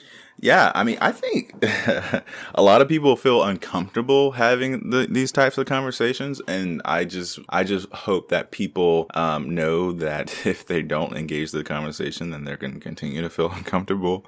So if you can get to the point where you feel comfortable having that conversation openly, I think that's more important. In that way, you're able to grow more and not continue to make the same microaggressions or mistakes, if you will. For sure. I'll say this. I am very excited to watch Us next week. I am I'm scared. also terrified. I am also terrified. But I gotta say this. I've just said I've started my last 8 sentences with I just gotta say this, or I'll just say one thing. Yeah. But whatever. I'm gonna say 8 things. When it comes to filmmaking, I'll tell you what, white dudes, it's not necessarily our turn anymore.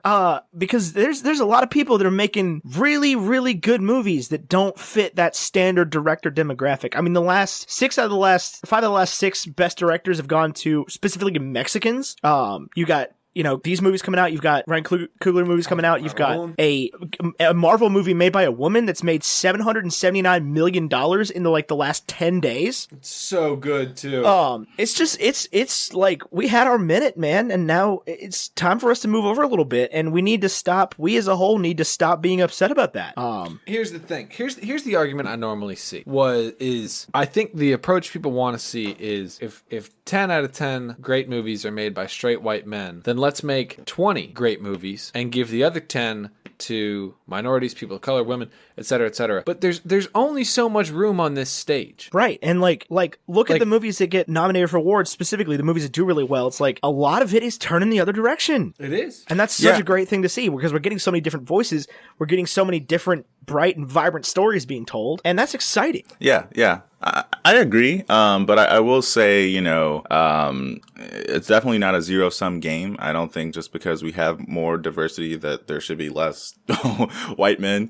And so, I just feel like it's just you just have to step up, and you have to be able to perform at the caliber and and appeal to the audience, the wider audience that there is out there. Yeah. Because, at the end of the day, in a broader sense, equality doesn't mean oppression on the other end. For sure. And so that's definitely something that I don't want to get lost in the conversation, and then that gets to kind of like people feeling victimized, which definitely there's enough room for everybody. So don't feel like just because other people stepping up, you then have to step down. You just have to perform at the level. No, for sure. It's just you got to realize that somebody else is throwing the gauntlet down. Yeah, exactly. And that it's not just a one-sided game anymore. You don't just have to compare yourself to Michael Jordan is better than Scottie Pippen. Yeah. But that's the thing, is you've got a lot more Michael Jordans coming up. Yeah. And some of the Scottie Pippens on the team are fearing for their starting spot right now. That doesn't mean they suck. They just got to step it up, Yeah. It doesn't mean that white dudes are making worse movies. It just means that part of it is definitely that people are getting opportunities they never got before. Part of it is people are getting recognized for stuff that they're doing that they would have never gotten recognized before. And part of it is just that I don't even know. It's just a good time for minority made movies. For sure. I mean, $779 million in 10 days for Captain Marvel. That was such a good movie. Good God. I loved it. I also, I'll be honest with you. My feelings on Captain Marvel have only grown since last Yeah. week. Yeah, because it Since- just since go ahead. go ahead. No, Well, I was gonna say since we released that episode, I learned that I'm having a daughter, and like I cannot get enough Captain Marvel. Since we released that episode, I learned that my best friend's having a daughter.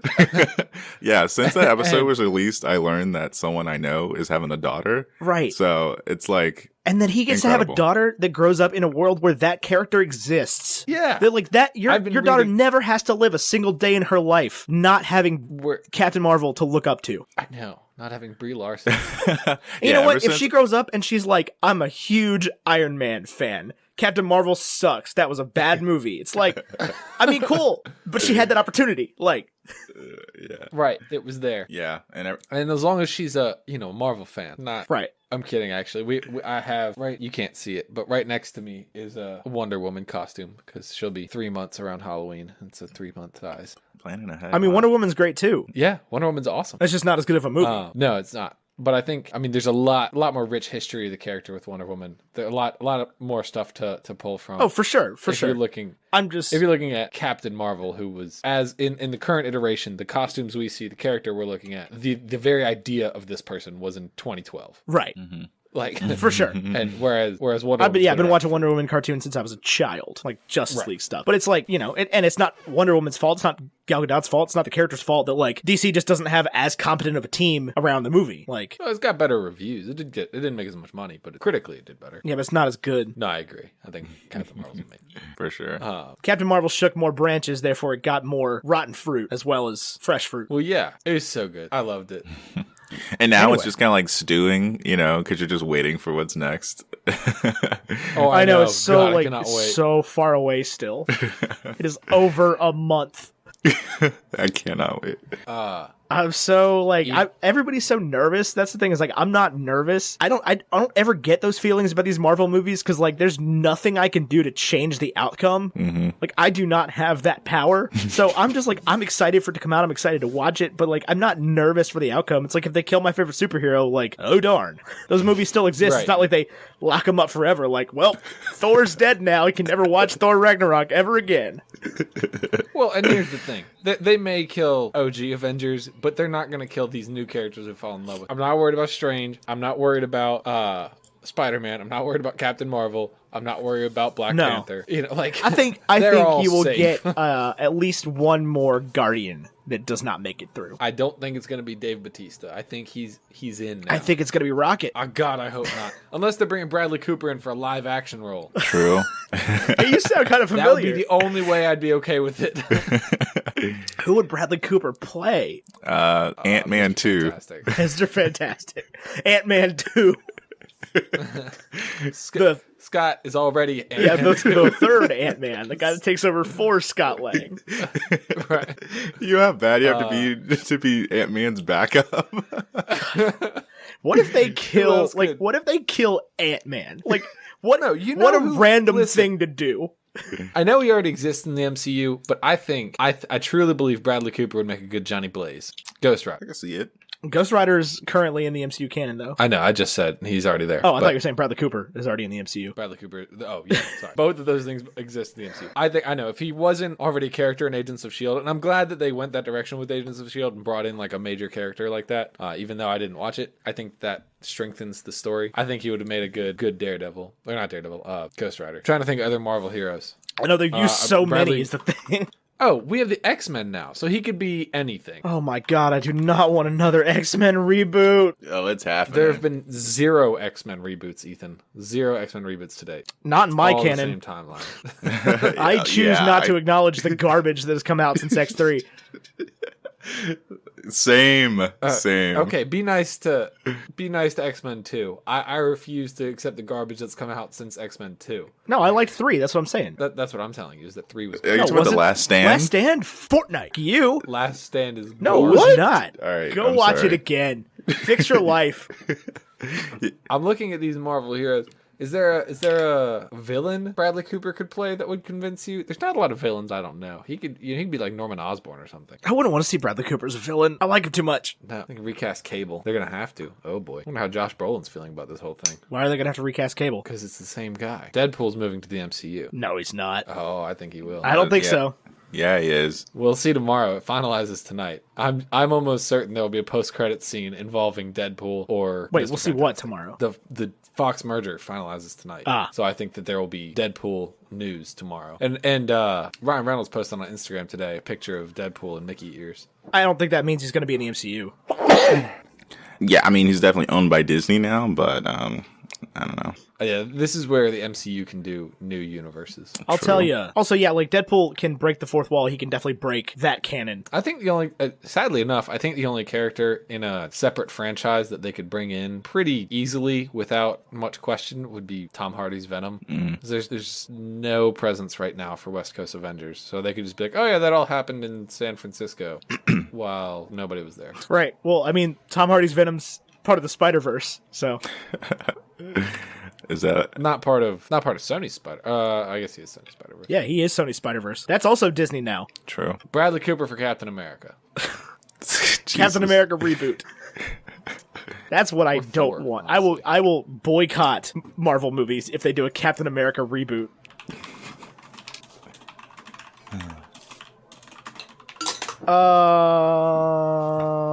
Yeah, so let's do a wrap up. Holy Fortnite. We've been talking for an hour and 50 minutes. Oh, look at that. That's right where we're supposed to be. That was so quick. Done did it. Yeah, it happens fast. Wrapping up the show. Do you love coffee?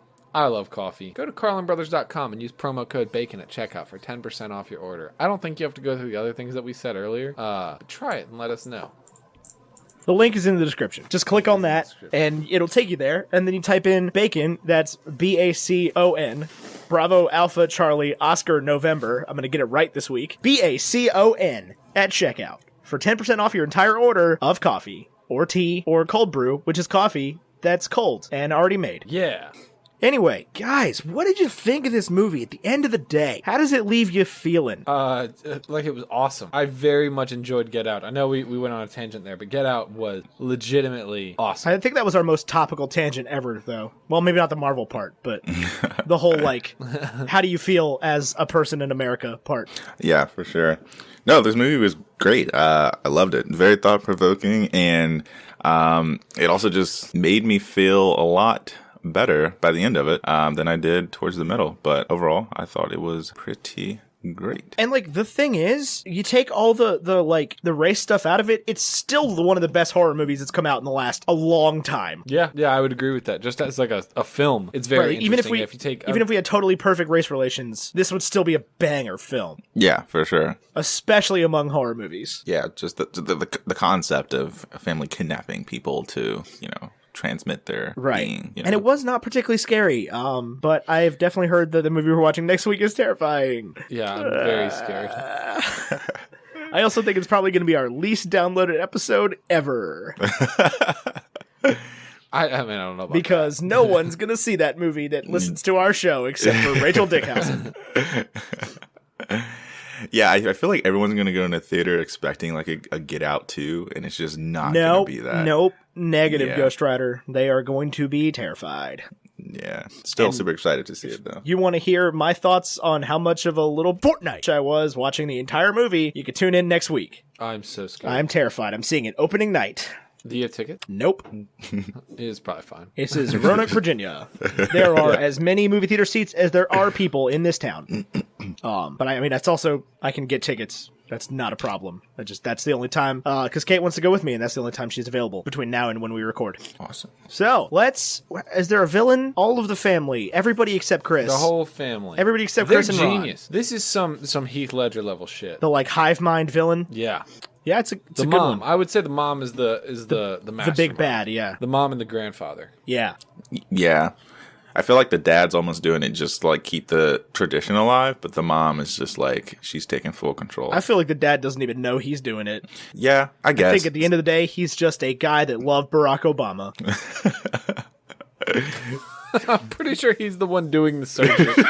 Right, but I don't think he's in control of his own, like, faculties. I think he is. don't think so? I don't know. I kind of don't. I don't want to believe that the mom's controlling everybody. No, I think that they allow her to. That just seems wild to me that you would get this many people in on it. Like, I know... Oh, I don't think she's controlling the friends. That's the thing is, like... I think they sold the friends. I know a bunch of white people, and, like, I don't know anybody that would do this. That would buy this? That would buy this product? Yeah, that would be in on this thing. Granted, I guess that I don't live in that sort of affluence. Yeah. No, neither do I. I wasn't about to be like, well, I do. Yeah, where like, my closest neighbor is across the lake. Yeah, that's true. My closest neighbor is no more than 10 yards away from me at this moment. My neighbor's on the other side of this wall. Yeah, well, you live in a city. Indeed. Fair enough. Let's put it on the big board. Well, we have to do Captain Marvel as well, which we said we would do first thing this week. So we're doing it first thing before Get Out. We're doing it second to last thing. I say, okay, starting from the bottom, better than Venom, better than Transformers, better than Crimes of Grindelwald, better than Lego Movie 2, better than National Treasure, better than Ralph Breaks the Internet, better than Lego Begaman, better than Emperor's New Groove, better than Bumblebee, better than Miracle, better than Princess Bride, better than Interstellar, better than Toy Story, better than Batman Begins, better than Dark Knight Rises, better than Toy Story 2, better than How to Train Your Dragon 3, not better than Toy Story 3. Number 4 is where I'm putting Captain Marvel. I would actually say that Captain Marvel is better than Toy Story 3. I think I liked it better. But I didn't like it better than Interstellar. So Yeah, I would say it's better than Toy Story 3 for sure. Okay, I can jive to that groove.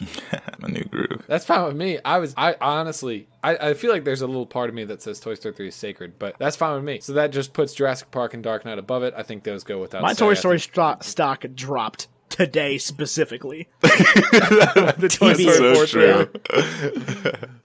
Okay, so move Captain Marvel into number 3. Get Out, I think, is better than Captain Marvel. I don't think it's better than Jurassic Park, though. No, you want to talk about a horror movie that came out in my lifetime? Yeah. Yeah. Jurassic Park is sweet.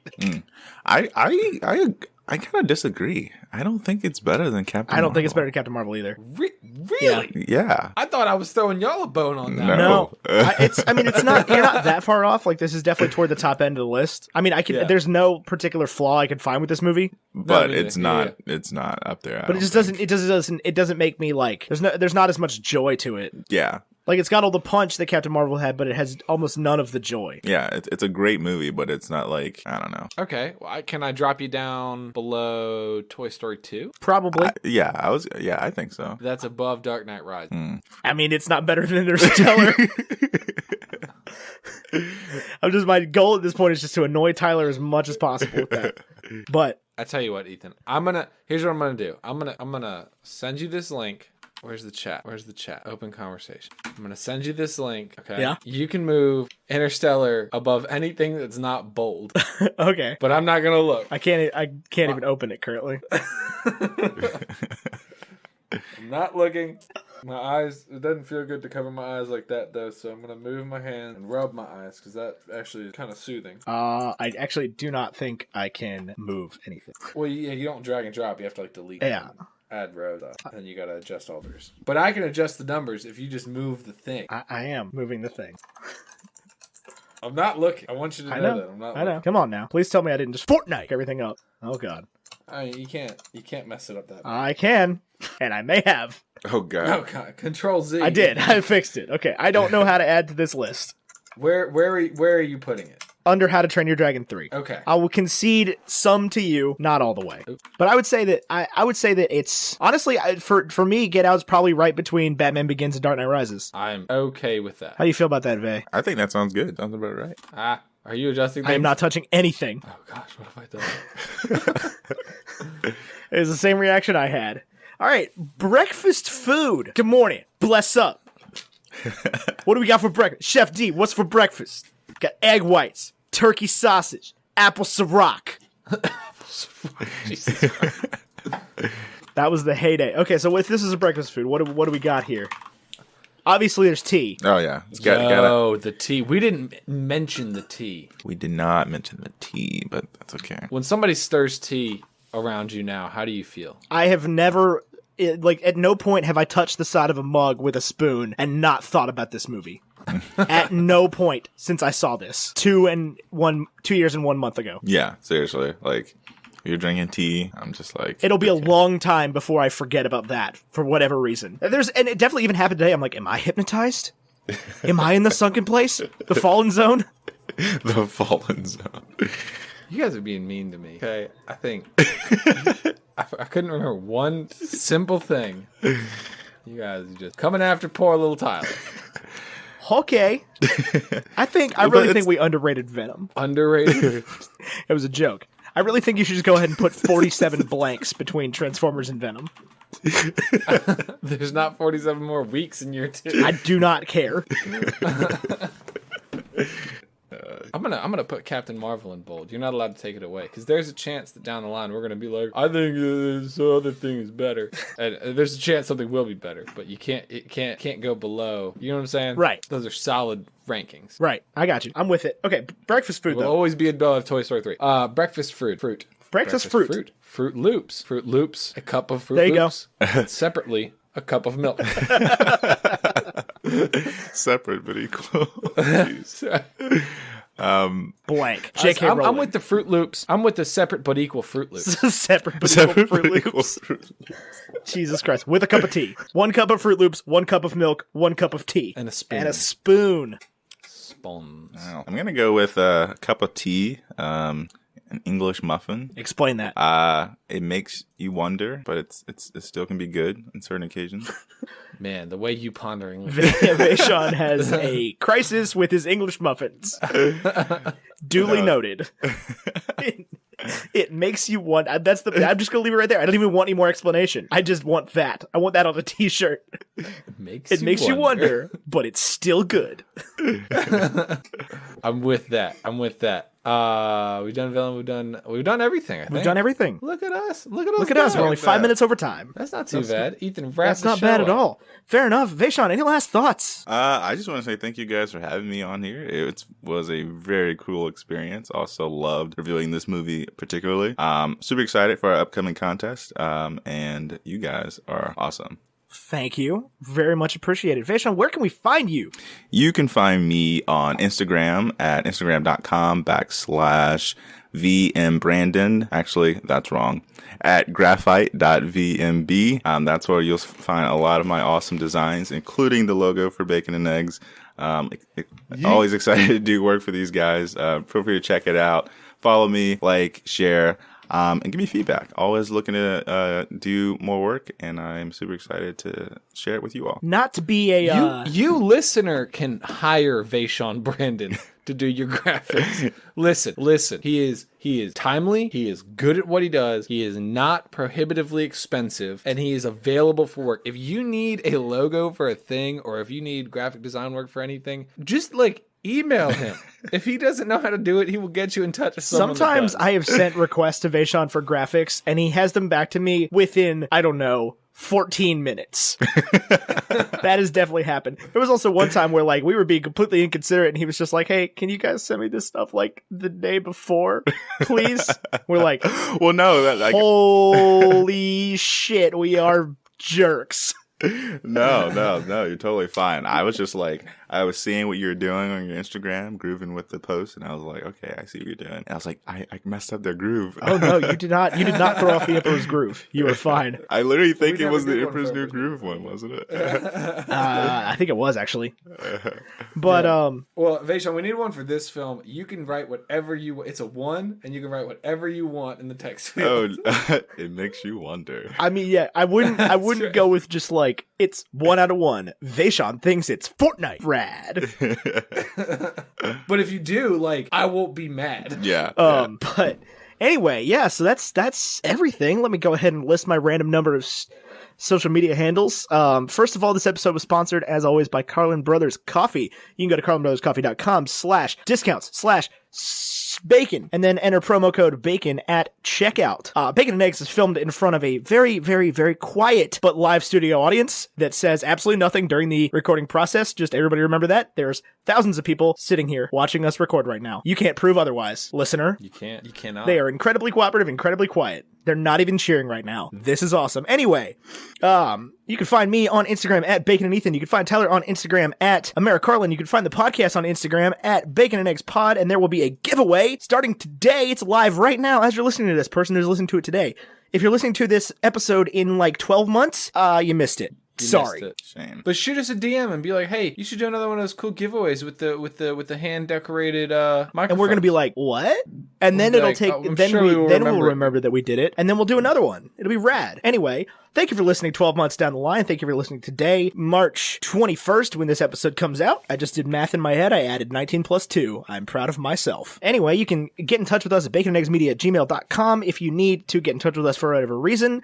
If you just want to talk about the episode, you just want to say hi, you want to tell us how much you like the show, or how much you dislike the show, or how much you like Vashaun, go for it. Baconandeggsmedia@gmail.com. Anyway, I think that's everything. Nope, it's not everything. Our graphics are by Vashaun at graphite.vmb on Instagram, and our music is by the lovely Andrew Scott Bell, who we need to get on an episode here shortly, because now we've had the graphic designer, and we need to get the composer, and he's rad. That's Andrew Scott Bell. You can find him at andrewscottbell.com. I think that's everything, so I'm going to go ahead and say bye. I've been Ethan Edgehill. Well, before you say bye, Ethan, if you love this show and love coffee, why don't you go over, use your 10% off, save you some money on Carlin Brothers Coffee, and then for less than the price of a Lego Movie coffee, you could support Bacon and Eggs on Patreon for an entire year as a member of our Discord server, where you can hang out with me, Ethan, our beautiful, wonderful moderators, RIP. You can hang out with us all the time, and it's a wonderful community. You should definitely be a part of it. Thank you so much for listening to us, and we're trying to hit that 100 patron mark. We're at like I'm checking right now. Checking right now. We are at 87.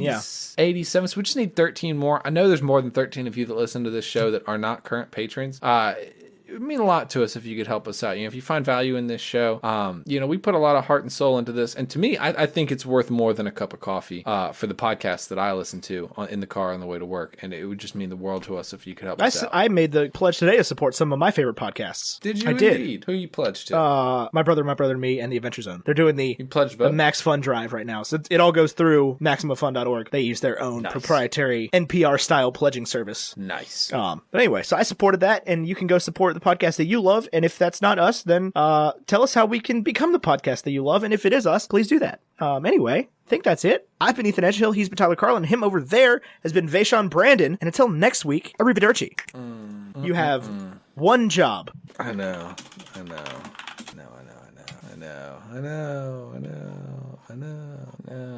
Hold on, I think I had one. Allison Williams.